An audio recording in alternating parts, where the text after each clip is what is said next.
ಕೆಲವು ಪ್ರಮುಖ ದೇಶದ ಉಪನಾಮಗಳು ಮತ್ತು ಅವುಗಳಿಗೆ ಸಂಬಂಧಿಸಿದ ವಿಶ್ಲೇಷಣೆ ಸರ್. ಸ್ವಲ್ಪ ಅಬ್ಸರ್ವೇಷನ್ ಮಾಡಿ. ನಂಬರ್ 1,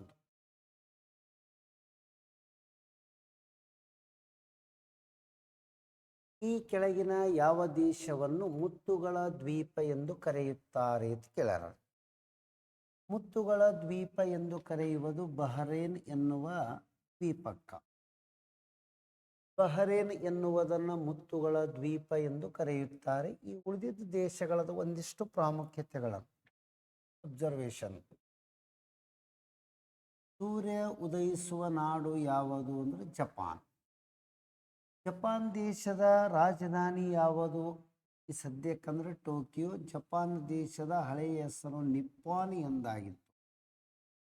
ನಿಪ್ಪಾನ್ ಜಪಾನ್ ದೇಶದ ಹಳೆಯ ಹೆಸರು.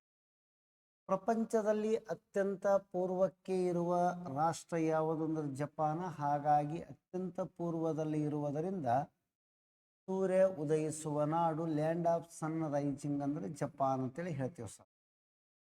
ಇನ್ನು ಇಸ್ರೇಲ್ ದೇಶ, ಇದು ರಚನೆಯಾಗಿರುವುದು 1948ರಲ್ಲಿ. ಇಸ್ರೇಲ್ ದೇಶದ ಸಂಸತ್ತಿನ ಹೆಸರು ನೇಸೆಟ್ ಎಂದಾಗಿದೆ ಅಥವಾ ನೇಸಿಯಾ. ಜಪಾನ್ ದೇಶದ ಸಂಸತ್ತಿನ ಹೆಸರು ಡಯಟ್ ಆಗಿದೆ, ಡಯಟ್. 1905ರಲ್ಲಿ ಜಪಾನ್ ದೇಶ ರಷ್ಯಾ ದೇಶವನ್ನು ಸೋಲಿಸಿತ್ತು. ಹಾಗಾಗಿ ರಷ್ಯಾ ಅತ್ಯಂತ ದೊಡ್ಡದಾದ ದೇಶ ಜಪಾನದ ವಿರುದ್ಧ ಸೋತದ್ದಕ್ಕಾಗಿಯೇ ಭಾರತದಲ್ಲಿ ಬಂಗಾಳ ವಿಭಜನೆ ಮಾಡಿರುವುದನ್ನು ವಿರೋಧಿಸಿ ವಂಗಭಂಗ ಚಳವಳಿ ಪ್ರಾರಂಭ ಆಯಿತು. ಅಂದ್ರೆ ಭಾರತದಲ್ಲಿ ವಂಗಭಂಗ ಚಳವಳಿ ಪ್ರಾರಂಭ ಮಾಡಲಿಕ್ಕೆ ಜಪಾನ್ ದೇಶದ ಗೆಲುವು ಪರೋಕ್ಷವಾಗಿ ಕಾರಣವಾಗಿತ್ತು. ಆ ವರ್ಡ್ ಮಾಲ್ಡೀವ್ಸ್ ಎನ್ನುವುದು ಏಷ್ಯಾ ಖಂಡದಲ್ಲಿ ಇರುವಂತಹ ಚಿಕ್ಕದಾದ ದೇಶ. ಮಾಲ್ಡೀವ್ಸ್ ಇದು ಏಷ್ಯಾ ಖಂಡದಲ್ಲಿ ಚಿಕ್ಕದಾದ ದೇಶವಾಗಿದೆ. ಇನ್ನು ಭಾರತದಲ್ಲಿ ಇರುವಂತಹ ಲಕ್ಷದ್ವೀಪ ಮತ್ತು ಮಾಲ್ಡೀವ್ಸ್ಗಳನ್ನು ಬೇರ್ಪಡಿಸುವುದು, ಲಕ್ಷದ್ವೀಪ ಮತ್ತು ಮಾಲ್ಡೀವ್ಸ್ಗಳನ್ನು ಬೇರ್ಪಡಿಸುವುದು 8 ಡಿಗ್ರಿ ಚಾನಲ್ ಅಂತ ಹೇಳಿ ಬರ್ತದೆ. ಇದರ ಮ್ಯಾಗ ಏನದಂದ್ರೆ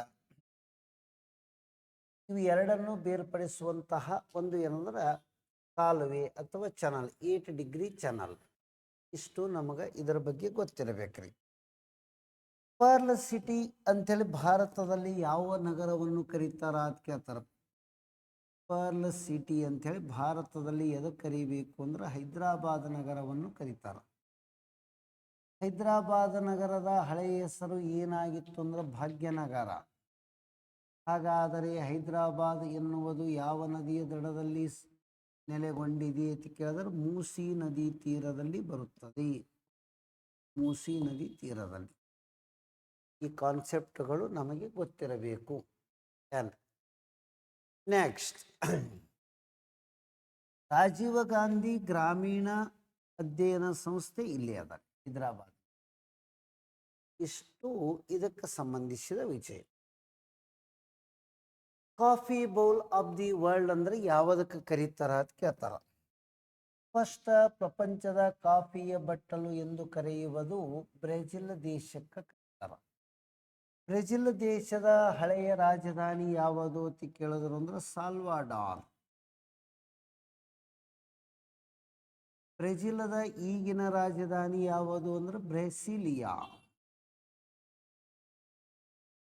ಬ್ರೆಜಿಲ್ ದಕ್ಷಿಣ ಅಮೆರಿಕಾ ಖಂಡದಲ್ಲಿ ದೊಡ್ಡದಾದ ರಾಷ್ಟ್ರವಾಗಿದ್ದು ಅದು ಆ ಇಡೀ ದಕ್ಷಿಣ ಅಮೆರಿಕಾ ಖಂಡದಲ್ಲಿ ಒಂದು ಇಕ್ವೆಡಾರ್ ದೇಶದೊಂದಿಗೆ ಗಡಿ ಹೊಂದಿಲ್ಲ, ಒಂದು ಚೀಲಿ ದೇಶದೊಂದಿಗೆ ತನ್ನ ಭೂಗಡಿಯನ್ನು ಹೊಂದಿರುವುದಿಲ್ಲ. ಇಕ್ವೆಡಾರ್, ಚೀಲಿ ದೇಶಗಳೊಂದಿಗೆ ಭೂಗಡಿ ಹೊಂದಿಲ್ಲ. ಯಾವುದು ಅಂದ್ರೆ ಬ್ರೆಜಿಲ್ ದೇಶ ದಕ್ಷಿಣ ಅಮೆರಿಕದ ಉಳಿದ ಎಲ್ಲ ರಾಷ್ಟ್ರಗಳೊಂದಿಗೆ ಗಡಿಯನ್ನು ಹೊಂದಿದೆ. ಬ್ರೆಜಿಲ್ ದೇಶದಲ್ಲಿ 1992ರಲ್ಲಿ ಅರ್ತ್ ಸಮ್ಮಿಟ್ ಭೂಶೃಂಗ ಸಮ್ಮೇಳನ ನಡೆಯಿತು. ಆ ಭೂಶೃಂಗ ಸಮ್ಮೇಳನ ಎನ್ನುವುದು ಎಲ್ಲಿ ನಡೆದಂದ್ರೆ ರಿಯೋ ಡಿ ಜನೈರೋ ನಗರದಲ್ಲಿ. ಜನೈರೋ ಈ ವರ್ಡ್ ಗೊತ್ತಿರಬೇಕ್ರಿ. ಇನ್ನು ಬ್ರೆಜಿಲ್ ದೇಶದಲ್ಲಿ ಸಾಂಬಾ ಎನ್ನುವ ನೃತ್ಯ ಒಂದು ಬಹಳ ಫೇಮಸ್.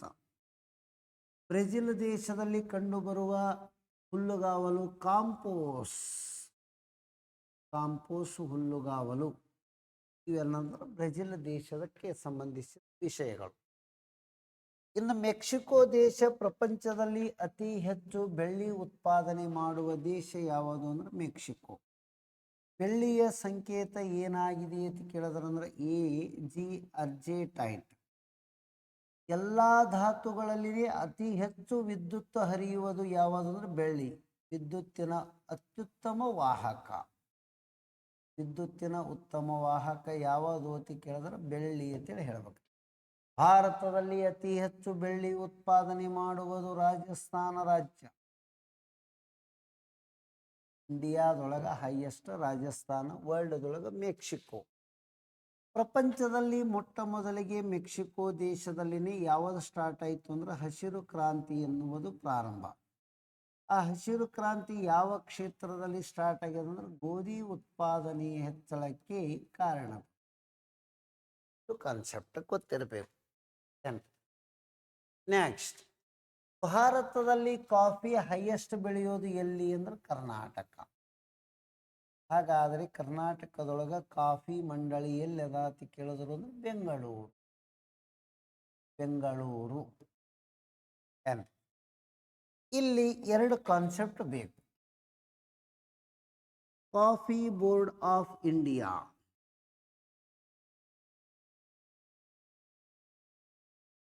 ಭಾರತದ ಕಾಫಿಯ ಮಂಡಳಿ ಬೆಂಗಳೂರಿನಲ್ಲಿ ಸ್ಥಾಪನೆಗೊಂಡ ವರ್ಷ ಕ್ವಶನ್ ಮಾರ್ಕ್. ಇದಕ್ಕೆ ತಾವು ಕಾಮೆಂಟ್ಸ್ ಬಾಕ್ಸ್ನಾಗ ಆನ್ಸರ್ ಮಾಡ್ಬೋದು. ಕ್ವೀನ್ ಆಫ್ ಅಡ್ರಿಯಾಟಿಕ್ ಅಂತೇಳಿ ಬರ್ತದೆ. ಅಡ್ರಿಯಾಟಿಕ್ ಎನ್ನುವುದು ಒಂದು ಸಮುದ್ರ ಅದ. ಅದಕ್ಕೆ ರಾಣಿ ಎಂದು ಯಾವುದಕ್ಕೆ ಕರೀತಾರ ಅಂತ ಕೇಳ್ಯಾರ. ವೆನಿಸ್ ನಗರವನ್ನು ಕ್ವೀನ್ ಆಫ್ ಅಡ್ರಿಯಾಟಿಕ್ ಅಂತೇಳಿ ಕರೀತಾರೆ. ರೋಮ್ ಎನ್ನುವುದು ಇಟಲಿ ನಗರದ ರಾಜಧಾನಿಯಾಗಿದೆ. ರೋಮ್ ಇಟಲಿ ನಗರದ ಕ್ಯಾಪಿಟಲ್ಗಳಲ್ಲಿ ಬರ್ತದೆ.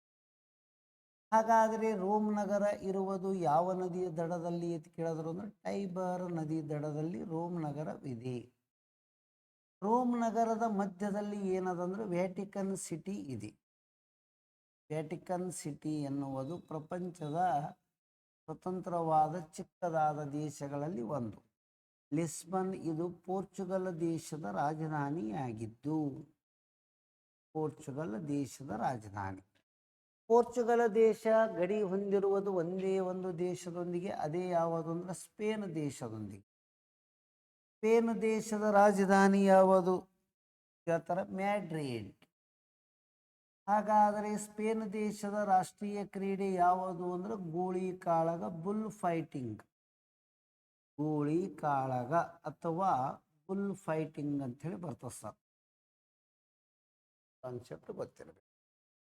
ನೆಕ್ಸ್ಟ್ ವರ್ಡ್, ಜಪಾನ್ ದೇಶವನ್ನು ಸೂರ್ಯ ಉದಯಿಸುವ ನಾಡು ಎಂದು ಕರೆಯಲು ಕಾರಣವೇನೆಂದರೆ ಜಪಾನ್ ಇರುವುದು ಅತ್ಯಂತ ಪೂರ್ವಕ್ಕೆ ಇರುವ ರಾಷ್ಟ್ರ. ಭೂಮಿ ಪಶ್ಚಿಮದಿಂದ ಪೂರ್ವಕ್ಕೆ ತಿರುಗುತ್ತದೆ. ಹಾಗಾಗಿ ಮೊಟ್ಟ ಮೊದಲಿಗೆ ಏನಂದ್ರೆ ಪೂರ್ವಕ್ಕೆ ಇರುವಂತಹ ದೇಶ ಯಾವುದಂದ್ರೆ ಜಪಾನ. ಅಲ್ಲಿ ಸೂರ್ಯ ಉದಯಿಸುತ್ತದೆ. ನೆಕ್ಸ್ಟ್, ಇನ್ನು ಈ ಕೆಳಗಿನವುಗಳಲ್ಲಿ ಯಾವುದನ್ನು ಬಿಳಿ ಆನೆಗಳ ನಾಡು ಎಂದು ಕರೆಯುತ್ತಾರೆ? ಥೈಲ್ಯಾಂಡ್ ದೇಶಕ್ಕ ಬಿಳಿ ಆನೆಗಳ ನಾಡು ಅಂತಾರ. ಇದರ ಹಳೆಯ ಹೆಸರು ಸಿಯಾಮ ಎಂದಾಗಿತ್ತು.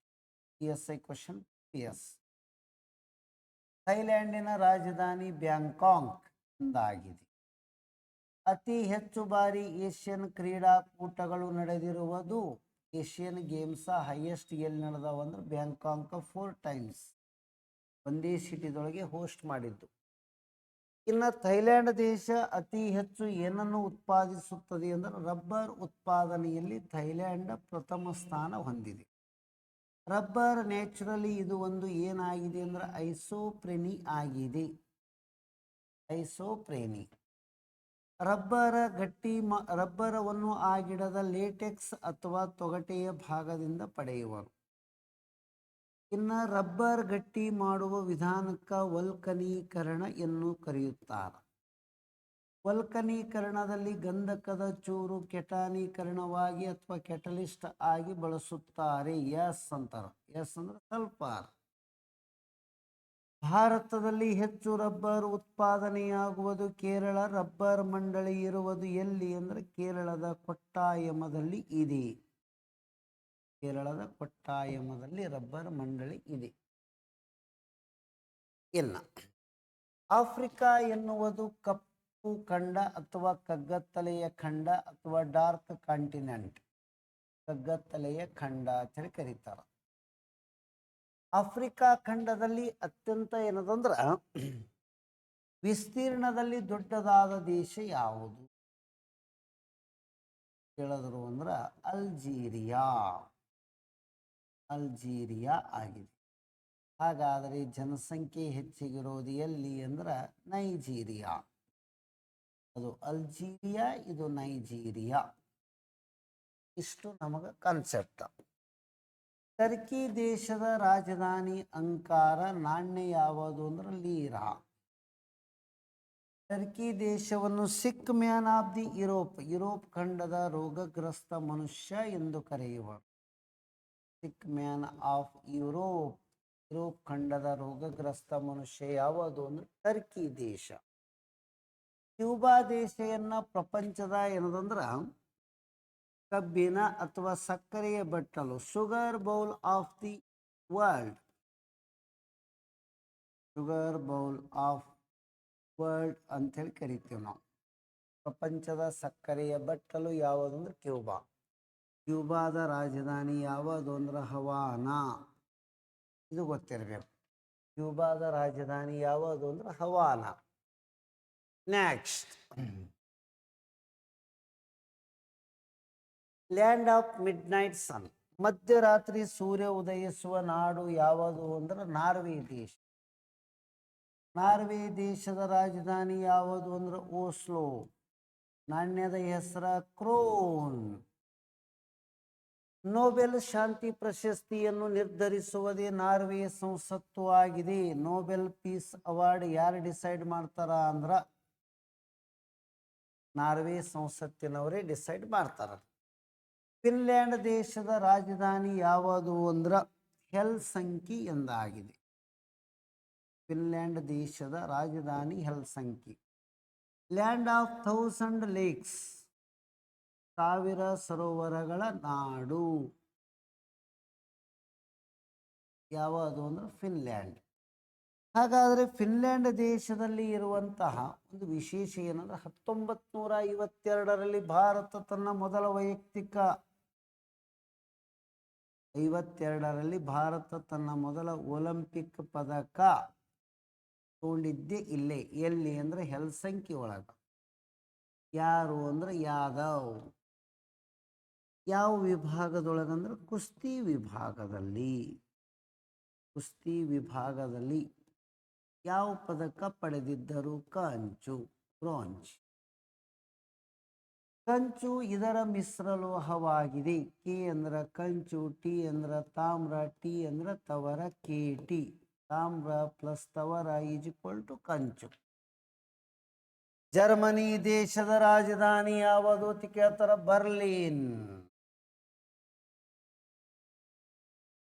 Germany Berlin. ಇದು ಗೊತ್ತಿರಬೇಕು. ಇಲ್ಲೊಂದು ಸಣ್ಣದ ವರ್ಡ್ ಏನದಂದ್ರ ಯುರೋಪ್ ಖಂಡದ ಯಾವ ದೇಶಗಳಲ್ಲಿ ಬ್ಲ್ಯಾಕ್ ಫಾರೆಸ್ಟ್ ಅಂತ ಹೇಳಿ ಬರ್ತಾವ. ಹೆಸರು ಬ್ಲ್ಯಾಕ್ ಫಾರೆಸ್ಟ್ ಇದ್ರು ಅಲ್ಲಿ ಬ್ಲ್ಯಾಕ್ ಫಾರೆಸ್ಟ್ ಅಲ್ಲವು, ಆ ನೇಮ್ ಅಷ್ಟೇ ಅದ. ಬ್ಲ್ಯಾಕ್ ಫಾರೆಸ್ಟ್ ಕಪ್ಪು ಕಾಡುಗಳು ಯುರೋಪ್ ಖಂಡದ ಯಾವ ದೇಶದಲ್ಲಿ ಬರುತ್ತವೆ ಎನ್ನುವ ಸ್ವೀಡನ್ ದೇಶ. ಸ್ವೀಡನ್ ದೇಶದಲ್ಲಿ ಏನದಂದ್ರ ಸ್ವಲ್ಪ ಅಬ್ಸರ್ವೇಷನ್. ಸ್ವೀಡನ್ ದೇಶ ಪ್ರತಿ ವರ್ಷ ನೊಬೆಲ್ ಅವಾರ್ಡ್ ವಿತರಣೆ ಮಾಡ್ತಾರೆ. ಎಂದಿನ ಹಿಡಿದು ಅಂದ್ರೆ 1901 ಡಿಸೆಂಬರ್ 10ಕ್ಕೆ ಕೊಡ್ತಾರೆ. ಈ ಸ್ವೀಡನ್ ದೇಶದ ರಾಜಧಾನಿ ಯಾವುದು ಅಂದ್ರೆ ಸ್ಟಾಕ್ ಹೋಮ್ ನಗರದಲ್ಲಿ. ಇವರ ನಾಣ್ಯ ಯಾವುದು ಅಂದ್ರೆ ಕ್ರೋನರ್. ಇಲ್ಲೇ ಸ್ವಲ್ಪ ವ್ಯತ್ಯಾಸ. ಇದು ಕ್ರೋನರ್ ಅದ. ಇಷ್ಟು ಗೊತ್ತಿರಬೇಕು. ಜರ್ಮನಿ ದೇಶದೊಳಗ ಅಡಾಲ್ಫ್ ಹಿಟ್ಲರ್ ಅಂತ ಹೇಳಿ ತಾವು ಕೇಳಿರ್ತೀರಿ. ಈ ಅಡಾಲ್ಫ್ ಹಿಟ್ಲರನ ಬಗ್ಗೆ ಏನು ಗೊತ್ತಿರಬೇಕು ಅಂದ್ರೆ ಈತ 1933ರಲ್ಲಿ ಜರ್ಮನಿ ದೇಶದ ಚಾನ್ಸಲರನಾಗಿ ನೇಮಕಗೊಂಡನು. ಒಂದೇ ಕಾನ್ಸೆಪ್ಟ್. ಇವನ ಆತ್ಮಕಥನ ಮೈನ್ ಕೆಂಪ್ ಎಂದಾಗಿದೆ. ನನ್ನ ಹೋರಾಟ. ಮೈನ್ ಕೆಂಪ್ ನನ್ನ ಹೋರಾಟ. ಇನ್ನು ಅಡಾಲ್ಫ್ ಹಿಟ್ಲರ್ ಸ್ಥಾಪನೆ ಮಾಡಿರುವುದು ತನ್ನ ಪಕ್ಷದ ಹೆಸರ ನಾಜಿ ಪಾರ್ಟಿ ಅಂತೇಳಿ ಬರ್ತದೆ. Nazi party. ಇಲ್ಲಿ 3 ವರ್ಡ್ಗಳನ್ನು ಕರೆಕ್ಟ್ ಗೊತ್ತಿರಬೇಕು. ಬ್ಲ್ಯಾಕ್ ಶರ್ಟ್ ಅಂದ್ರೆ ಕಪ್ಪು ಅಂಗಿ ದಳ ಒಂದು. ಬ್ರೌನ್ ಶರ್ಟ್ ಅಂದ್ರ ಕಂದು ಅಂಗಿ ದಳ, ಕಂದು ಅಂಗಿ. ಇನ್ನು ರೆಡ್ ಶರ್ಟ್ ಅಂದ್ರೆ ಕೆಂಪು ಅಂಗಿ ದಳ. ಇವು ವರ್ಲ್ಡ್ದಾಗ ಬಹಳ ಫೇಮಸ್ ಪದಗಳು. Brown, black, red. ಹಾಗಾದರೆ ಕಪ್ಪು ಅಂಗಿ ದಳದ ಸ್ಥಾಪಕರು ಯಾರು? ಕಂದು ಅಂಗಿ ದಳದ ಸ್ಥಾಪಕರು, ಕೆಂಪು ಅಂಗಿ ದಳದ ಸ್ಥಾಪಕರು ಯಾರು? ಆ 3 ಥರದಲ್ಲಿ ಅಡಾಲ್ಫ್ ಹಿಟ್ಲರ್ಗೂ ಒಂದು ಹೋಲಿಕೆಯಾಗುತ್ತದೆ. ಇದು ಕರೆಕ್ಟ್ ಗೊತ್ತಿರಬೇಕು. Land of the golden pagoda ಎಂದರೆ ಯಾವುದಕ್ಕೆ ಕರೀತಾರ? ಅದಕ್ಕೆ ಸುವರ್ಣ ಭೂಮಿ ಅಂತಲೂ ಕರೆಯುವುದು. ಸುವರ್ಣ ಭೂಮಿ ಎಂದು ಕರೆಯುವುದು ಮಯನ್ಮಾರ್ ದೇಶ. ಇದರ ಇನ್ನ ಒಂದು ಹೆಸರು ಏನು ಅಂದ್ರೆ ಬರ್ಮಾ ಎಂದಾಗಿದೆ. ಇದನ್ನು ಭಾರತದ 1935ರ ಭಾರತ ಸರ್ಕಾರ ಕಾಯ್ದೆಯ ಮೂಲಕ ಬೇರ್ಪಡಿಸಲಾಯಿತು.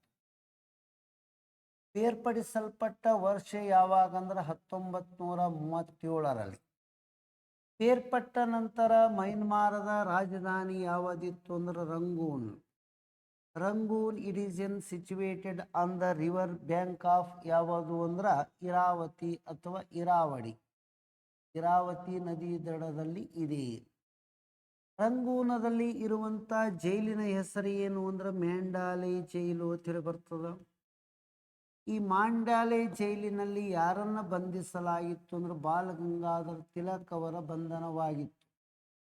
ಎಷ್ಟು ವರ್ಷಗಳ ಕಾಲ ಅಂದ್ರೆ 1908ರಿಂದ 14ರವರೆಗೆ ಒಟ್ಟು 6 ವರ್ಷಗಳ ಕಾಲ ಜೈಲು ಶಿಕ್ಷೆ.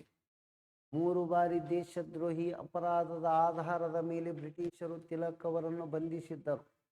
ತಿಲಕ್ ಅವರ ಕುರಿತಾಗಿ ನ್ಯಾಯಾಲಯದಲ್ಲಿ ನ್ಯಾಯವಾದಿಯಾಗಿ ಕಾರ್ಯನಿರ್ವಹಿಸಿದವರು ಜಿನ್ನಾ.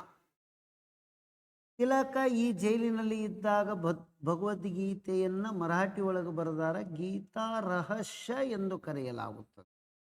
ಗೀತಾ ಎಂದರೆ ಭಗವದ್ಗೀತಾ ಎಂದರ್ಥ. ಇದೇ ಮ್ಯಾಂಡಾಲೆ ಜೈಲಿನಲ್ಲಿ ಏನದಂದ್ರ ಕೊನೆಯ ಮೊಘಲ ದೊರೆ 2ನೇ ಬಹದ್ದೂರ್ ಶಹಾ ಮತ್ತು ಅವನ ಪತ್ನಿ ಯಾರು ಅಂದ್ರೆ ಜೀನತ್ ಮಹಲ್. ಈ ಇಬ್ಬರನ್ನು ಬ್ರಿಟಿಷರು ಬಂಧಿಸಿ ಕೆಸಿಂದ್ರ ಇದೇ ಜೈಲಿನಲ್ಲಿ ಬಂಧಿಸಿರ್ತಾರ. 1862ರಲ್ಲಿ ಇಲ್ಲೇ ಮರಣ ಹೊಂದುತ್ತಾನೆ. ಯಾರು? 2ನೇ ಬಹದ್ದೂರ್ ಶಾ. ಜಫರ್ ಎನ್ನುವುದು ಅವನ ಕಾವ್ಯನಾಮ. ಹಿಂದೂಸ್ತಾನ್ ಚಕ್ರವರ್ತಿ ಎನ್ನುವುದು ಬಿರುದು.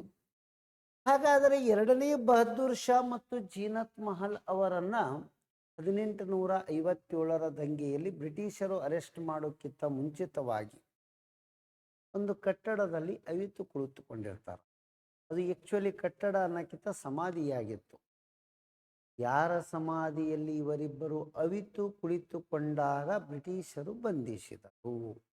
ಅದು ಕಾಮೆಂಟ್ಸ್ ಬಾಕ್ಸ್ನಲ್ಲಿ ಆನ್ಸರ್ ಮಾಡಿ. ಇನ್ನು ವರ್ಡ್ ಚೀನಾ ದೇಶದ ಹಳೆಯ ಹೆಸರು ಏನದು? ಈ ಸದ್ಯಕ್ಕಿನ ರಾಜಧಾನಿ ಯಾವುದು?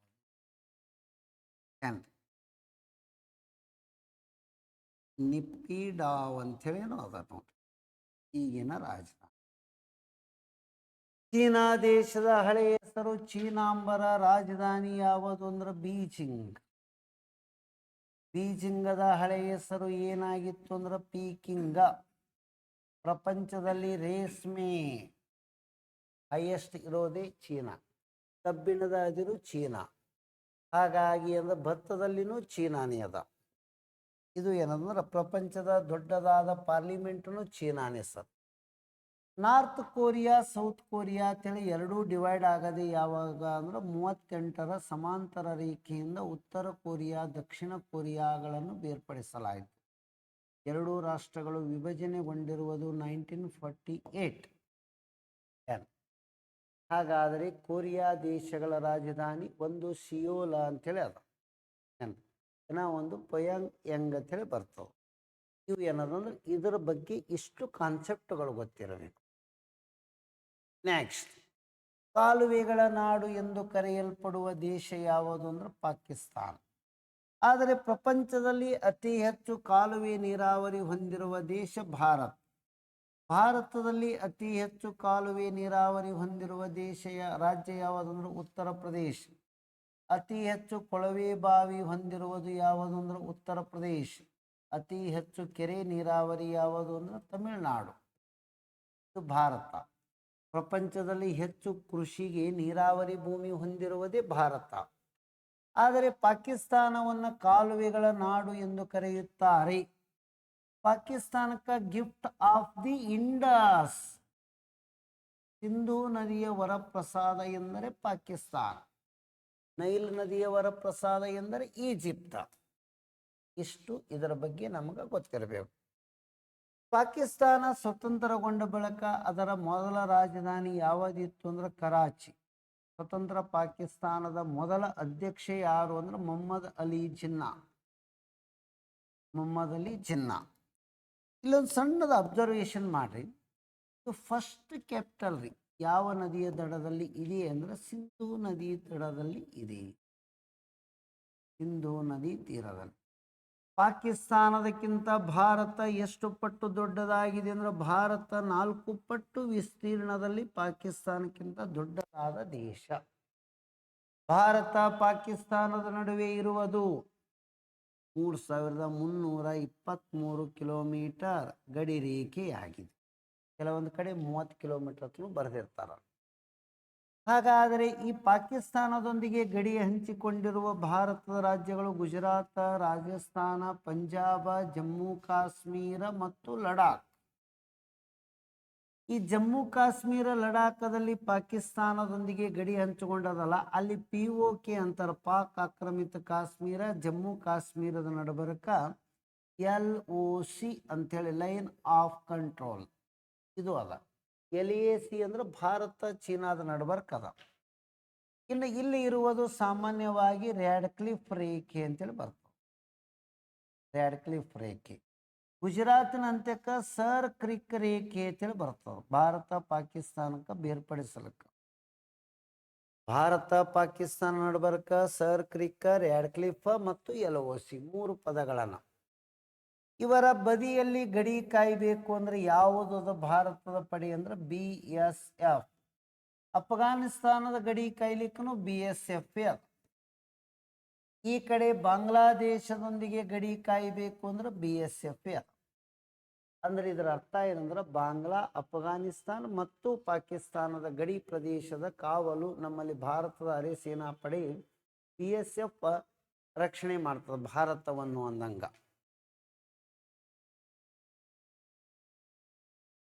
ಧನ್ಯವಾದ.